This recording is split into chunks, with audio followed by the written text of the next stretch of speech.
Hello hi friends, నేను మీ Srinibabu Musmi. Welcome back to assistant director lifestyle YouTube channel. అందరూ ఎలా ఉన్నారు? నేనైతే చాలా బాగున్నాను. సో నేను చెప్పాను కదా, నాకు ఒక ఐడియా వచ్చింది, దీని మీద ఒక షార్ట్ ఫిలిం చేయాలి అని చెప్పేసి అనుకుంటున్నాను అని. ఈరోజు ఇంక నెక్స్ట్ లెవెల్కి వెళ్దాం. అసలు నెక్స్ట్ ఏంటి ప్రొసీజర్ ఏంటి, నేను ఎలా ఆలోచించాను అనేది. సో ఈ షార్ట్ ఫిలిం కలిసి డెవలప్ చేద్దాం. సో మీకు ఏదైనా ఇంట్రెస్టింగ్ అనిపించింది అనుకోండి, అన్న ఇలా ఉంటే బాగుండు, అలా కూడా చేయొచ్చు అని ఏదైనా కామెంట్ చేయండి, పర్లా. సో చూద్దాం అసలు ఇది ఎక్కడి వరకు ఎలా వెళ్తుంది అని. నేను ఎలా ఆలోచిస్తాను అనేది మీతో నేను పర్సనల్గా షేర్ చేసుకోవాలనుకుంటున్నాను. అండ్ నాకు వచ్చిన ఐడియా ఏంటి, అమ్మాయి నన్ను మోసం చేసింది అనేది పాయింట్. సో ఇంకా తర్వాత ఓకే ఇది రాద్దాం అనుకున్న తర్వాత నేను చాలా ఆలోచిస్తున్నాను నా మైండ్లో అది ఇది అని. సో ఫస్ట్ నాకు థాట్ ఏమొచ్చిందంటే, ఫస్ట్ అసలు క్యారెక్టర్ల పేరు పెడదాం, మంచి పేర్లు పెడదాం. ఎందుకంటే నేను రాసేటప్పుడు హీరో హీరోయిన్ అని నేను రాయలేను. పలానా శ్రీనివాసు, లేకపోతే పలానా యేసు, లేకపోతే పలానా బాజీ. సో పేర్లు పెట్టి రాస్తే కానీ నాకు కిక్ రాదు. అండ్ ఒక క్యారెక్టర్లోకి ఎవరో నేను చూసిన వాళ్ళని లేదా నా అనుభవాల్ని జోడించి రాస్తాను నేనైతే. సో అందుకని ఏం పేర్లు పెడదాం ఇప్పుడు? నా కథలో ఏంటి, సిన్సియర్గా ప్రేమించుకొని పెళ్ళి చేసుకోలేకపోయిన ఒక జంట. సో ర్యాండమ్ పేర్లు నేను పెట్టదలుచుకోలేదు. సో నాకు పురాణాల మీద అంత పెద్ద నాలెడ్జే లేదు. సో అందుకని చెప్పేసి చాట్ జీపీటీ యూజ్ చేశాను. చాట్ జీపీటీ యూజ్ చేసి ఏం నొక్కాను, గాఢంగా ప్రేమించుకొని పెళ్ళి చేసుకోలేకపోయిన వాళ్ళు ఎవరు అని సింపుల్గా మన ఇంగ్లీష్లో మెసేజ్ భాషల్లో నొక్కాను. సో నొక్కినప్పుడు కొన్ని ఇచ్చింది. రాధా శ్రీకృష్ణుడు భారతీయ సాంప్రదాయంలో అత్యంత ప్రసిద్ధి ప్రేమ కథలలో ఒకటి. అయితే పురాణాలలో వీరి వివాహం జరిగినట్లు ప్రధానంగా చెప్పబడదు. దేవదాసు పార్వతి, ఇది పురాణం కాదు, కానీ భారతీయ సాహిత్యంలో ప్రేమించి పెళ్లి చేసుకోలేకపోయిన ప్రసిద్ధ జంట. శూర్పణఖ రాముడు, శూర్పణఖపై రాముడిపై మోహం చూపించి, కానీ అది పరస్పర ప్రేమ కాదు, అందువల్ల వీరి వివాహం జరగలేదు. ఓకే, మనకి వర్కౌట్ అవ్వదు. అంబాశాలువుడు ఒకరినొకరు ప్రేమించుకున్నారని కథ చెప్తుంది, కానీ పరిస్థితుల వల్ల వారి వివాహం జరగలేదు. ఇది నాకు సూట్ అయ్యేలాగా ఉంది. బట్ నేను దేంతో వెళ్దాం అనుకుంటున్నాను, రాధాకృష్ణులు. ఎందుకంటే ఇన్స్టెంట్ ఆ పేర్లు చెప్పంగానే మనకు ఒక ప్రేమ వస్తుంది, ఒక భయం వేస్తుంది. ఎందుకంటే రాధాకృష్ణులు ప్రేమించుకోలేదు కదా. సో అంబాశాలువుడు నా కథకి చాలా దగ్గరగా ఉన్నారు. బట్ నేనైతే మటుకి రాధాకృష్ణుడికి అయితే వెళ్ళిపోతున్నాను. సో ఇప్పుడు ఇలా క్యారెక్టర్లకి నేమ్స్ పెట్టాను. నేమ్స్ పెట్టిన తర్వాత ఆలోచిస్తున్నా అసలు ఓకే ఒక ఫ్లాష్ బ్యాక్ చెప్తుంది, వాళ్ళ కథ చెప్తుంది, వాళ్ళు మళ్ళీ కలవాలి. సో ఎలా అసలు ఏం చేయొచ్చు అన్నప్పుడు ఏదో ఆలోచిస్తుంటాం కదా, యాజ్ అ రైటర్స్గా మనం డిఫరెంట్ కథను ముందు తీసుకెళ్ళడానికి ఏం లేదు ఇంకా.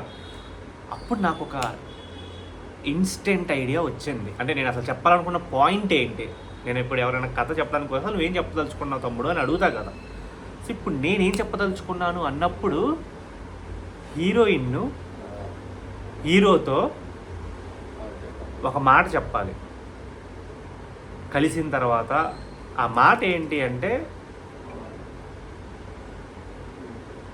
నువ్వు నన్ను గుర్తుపెట్టుకున్నప్పుడు మోసం చేసిన రాధాలా కాదు, ఎంతో ప్రేమించి పెళ్లి చేసుకోలేకపోయిన రాధాలాగా నన్ను గుర్తుపెట్టుకోవాలి అని చెప్పడానికి వచ్చానరా అనే పాయింట్ నాకు వచ్చింది. నాకు చాలా ఎక్సైట్మెంట్ అనిపించింది. అరే క్రేజీ పాయింట్ రా, దీన్ని మనం ముందుకు తీసుకెళ్ళొచ్చు అనే అంటే సాటిస్ఫాక్షన్. మనకి ఏం చెప్పదలుచుకున్నామో మనకు తెలిసింది అనుకోండి, climax we know the climax, మనం క్లైమాక్స్ అటువైపుగా బిల్డ్ చేస్తాం కదా. సో నాకు అలా అనిపించింది. అండ్ చాలాసేపు ఎక్సైట్మెంట్ కూడా అయ్యాను ఆ థాట్కి. సో దీన్ని ఇంకా బాగా రాసి పాలిష్ వర్షన్ మనం చేస్తాం ఆ డైలాగ్ని. బట్ యాజ్ ఆఫ్ నో అది వచ్చింది. ఇంకా నాకు అది వచ్చిన తర్వాత ఏంటి, ఇప్పుడు అసలు సెటప్ ఏంటి, ఎక్కడ పెడదాం, విలేజ్లో పెడదామా, హైదరాబాద్లో పెడదామా, లేకపోతే ఇంకెక్కడైనా అన్నప్పుడు నాకున్న బడ్జెట్ గుర్తొచ్చింది.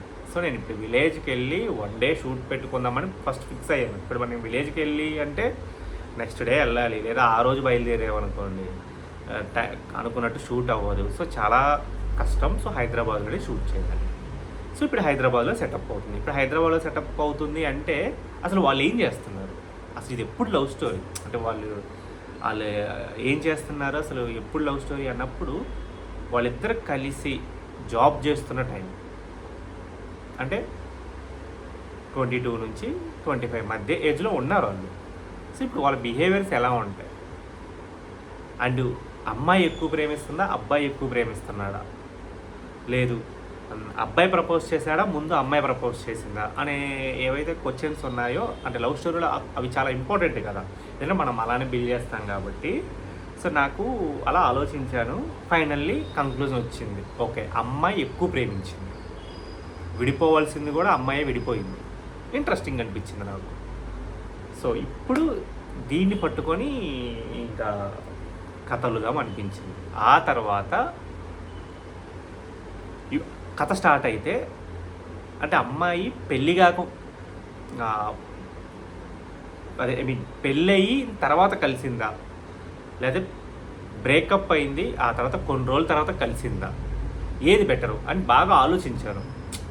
సో ఇప్పుడు నేను చెప్పాలనుకుంటున్న పాయింట్ స్టిక్, నేను అదే చెప్తున్నాను, మరీ చెప్తున్నా, మనకి మన కథ తెలియాలి, మనం ఏం చెప్పదలుచుకుంటున్నాము అని. సో అందుకని ఫర్ ఎగ్జాంపుల్ ఇప్పుడు పెళ్ళి కాకుండా ఆ అమ్మాయి తన తప్పు తెలుసుకొని సో నేను ఎందుకని నీ రోజులు రిజెక్ట్ చేశాను, ఐఆమ్ సారీ అని చెప్పి వెళ్ళిపోయింది అనుకో, నేను అనుకున్న ఆ కిక్ ఫ్యాక్టర్ రాదు అసలు. అంటే నన్ను నువ్వు మోసం చేసిన రాధాలా గుర్తుపెట్టుకోకూడదు, అదే ప్రాణం కన్నా ఎక్కువ ప్రేమించి పెళ్లి చేసుకోలేకపోయిన రాధాలా గుర్తుపెట్టుకోవాలనే పాయింట్ నాకు అది కిక్ ఫ్యాక్టరు. ఆ అమ్మాయి పెళ్లి చేసుకోకుండా ఉంటే రాదు, ఎందుకంటే మళ్ళీ లాస్ట్లో కలిసిపోతారు కదా, ఇట్స్ రెగ్యులర్ థింగ్.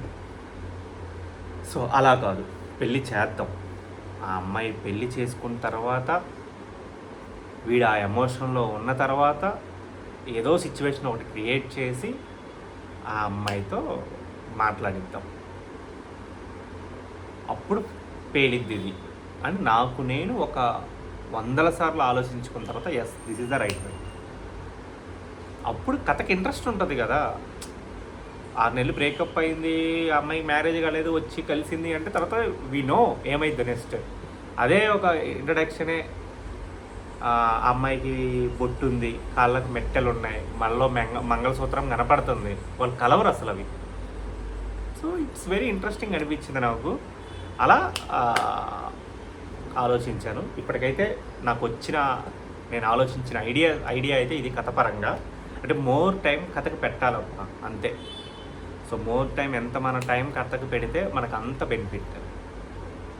రేపు పొద్దున కథ బాగుంది బాగాలేదు అంటారు, అండ్ అఫ్కోర్స్ తీయాలి, మంచిగా తీయాలి, బట్ మెయిన్ అయితే ఇది అంటాను, కొన్ని కథలు మనం ఎలా తీసినా అదే యాంగిల్స్ కదా.